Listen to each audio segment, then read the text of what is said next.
Hi, I'm Josh Van Jura, and I'm UDOT's project manager for the Little Cottonwood Canyon Environmental Impact Statement, or EIS, and this is part 2 of our video series.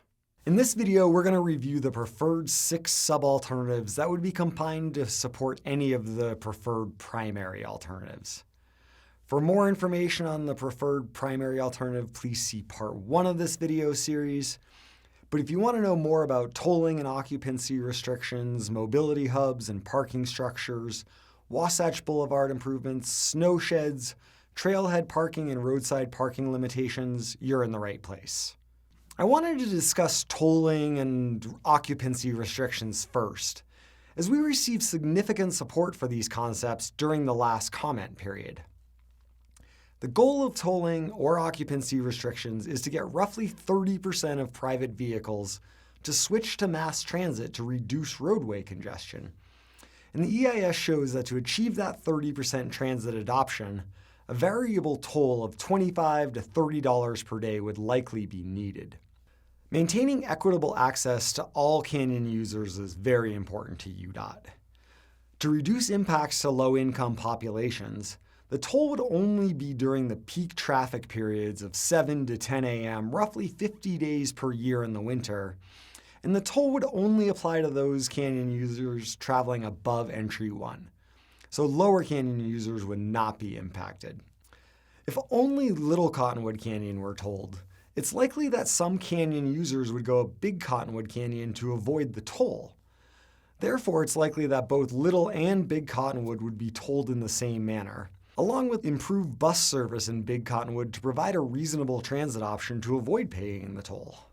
We revised the parking structure on North Little Cottonwood Road to now hold 2,500 vehicles and added a one-way access road from about 9,500 South Wasatch to make it easier for people arriving from the south and to reduce congestion on North Little Cottonwood Road. Our modeling expects that putting all transit parking at Gondola B Base Station and adding this access road will not cause any additional congestion on Wasatch Boulevard or North Little Cottonwood Road. Also, the queues from private vehicles entering the canyon are not expected to block the entrance to the parking structure. The 2 southbound lanes on Wasatch Boulevard would be extended south of the High T intersection to the parking structure entrance. And the base station parking structure will be designed to accommodate Valley bus routes should UTA choose to provide Valley service to the base station. UDOT has selected the 5-lane alternative as its preferred alternative for Wasatch Boulevard in the final EIS. It's important to remember that while Wasatch Boulevard is important for ski traffic, the primary purpose in adding capacity is for weekday rush hour commuters, especially southbound in the PM commute. By 2050, traffic on Wasatch is projected to increase by 45%, and the travel time is going to more than double as a result of this increase in traffic. In working closely with Cottonwood Heights and its residents, UDOT is committed to a phased approach for the construction of Wasatch Boulevard. UDOT would first construct the imbalanced lane alternative, but would purchase the minimal additional right-of-way to accommodate the 5-lane alternative in the future. The extra right-of-way would be maintained as open space on the east side of Wasatch between the travel lane and the multi-use trail until the additional northbound lane is needed. And this additional offset will provide a better user experience for people on the multi-use trail and will extend from the mouth of Big Cottonwood to the mouth of Little Cottonwood. UDOT will continue to coordinate with the city in finalizing the roadway design for enhancing and preserving Wasatch Boulevard. Little Cottonwood Canyon has the highest unmitigated avalanche hazard of any road in North America.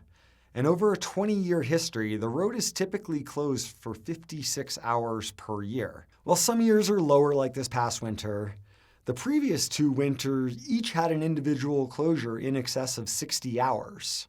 In the final EIS, UDOT has selected the snow sheds with realigned road, no berms, as its preferred alternative for avalanche mitigation. 1 snow shed will cover the White Pine and White Pine Chute slide paths, and a second shed will protect the road from the Little Pine slide path, and there are roughly 3,200 total linear feet of snow shed. These 3 paths represent the highest danger in the canyon, and from 2004 to 2017, had an average of 163 artillery shells per season fired into these 3 slide paths. With snow sheds in place, UDOT estimates that the avalanche hazard index will be reduced by 1/3, and closures will be reduced by 80%, from an average of 56 hours per year to only 11 hours per year. With regards to trailhead parking, UDOT has selected to improve trailhead parking at White Pine, Lisa Falls, the Gate Buttress, and a new trailhead named the Bridge, and restrict roadside parking within a 1/4 mile of these 4 trailheads.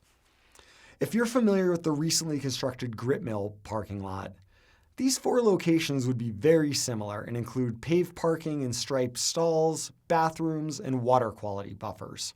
Overall, this would not significantly reduce parking below entry 1, as currently there's 528 spaces, and in this alternative there would be 511 parking spaces. I would also like to note that none of the 5 action alternatives evaluated in the Final EIS includes stops at these trailheads. Above entry 1, UDOT selected the no winter parking alternative as its preferred. So this would eliminate approximately 230 parking spots where people are parked parallel to the white line. Now by law, you need to be parked 1 foot inside of the white line. But as we all know, this is really hard to do when the road's covered in snow.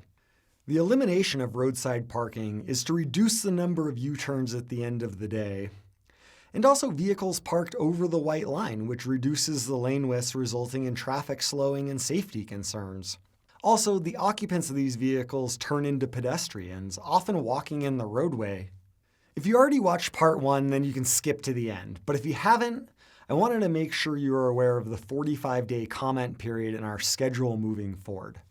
UDOT is committed to taking into consideration public input, and this is why we continue to ask for your feedback throughout the process, because this ultimately helps us find better solutions for this once-in-a-generation opportunity. As we've done with all the previous comment periods, the project team will review all comments we received. And we're asking everyone to focus their comments on the analysis contained in the Final EIS, such as revisions made from the draft, the impact analysis, and the proposed phased implementation plan. We'll be accepting comments through our project website, through emails, written letters, voicemails, text messages, and you can find all of this contact information on our project website. As the lead agency in charge of preparing the EIS, UDOT will be responsible for selecting the preferred alternative in the Record of Decision, or ROD. Issuing the Final EIS as a separate document before the ROD will hopefully help us to resolve many of the comments provided on the Final EIS and give another opportunity for public input. We anticipate issuing a ROD in the winter of 2022-23, and this is the final step in the EIS process. Thank you for taking the time to watch this video, and I hope you had the opportunity to review part 1 as well. As a reminder, you can find the Final EIS along with all 14,000 comments on our project website. And the public participation we've had throughout this process has been incredible, and I hope you'll take the time to provide additional comments. Have a great day.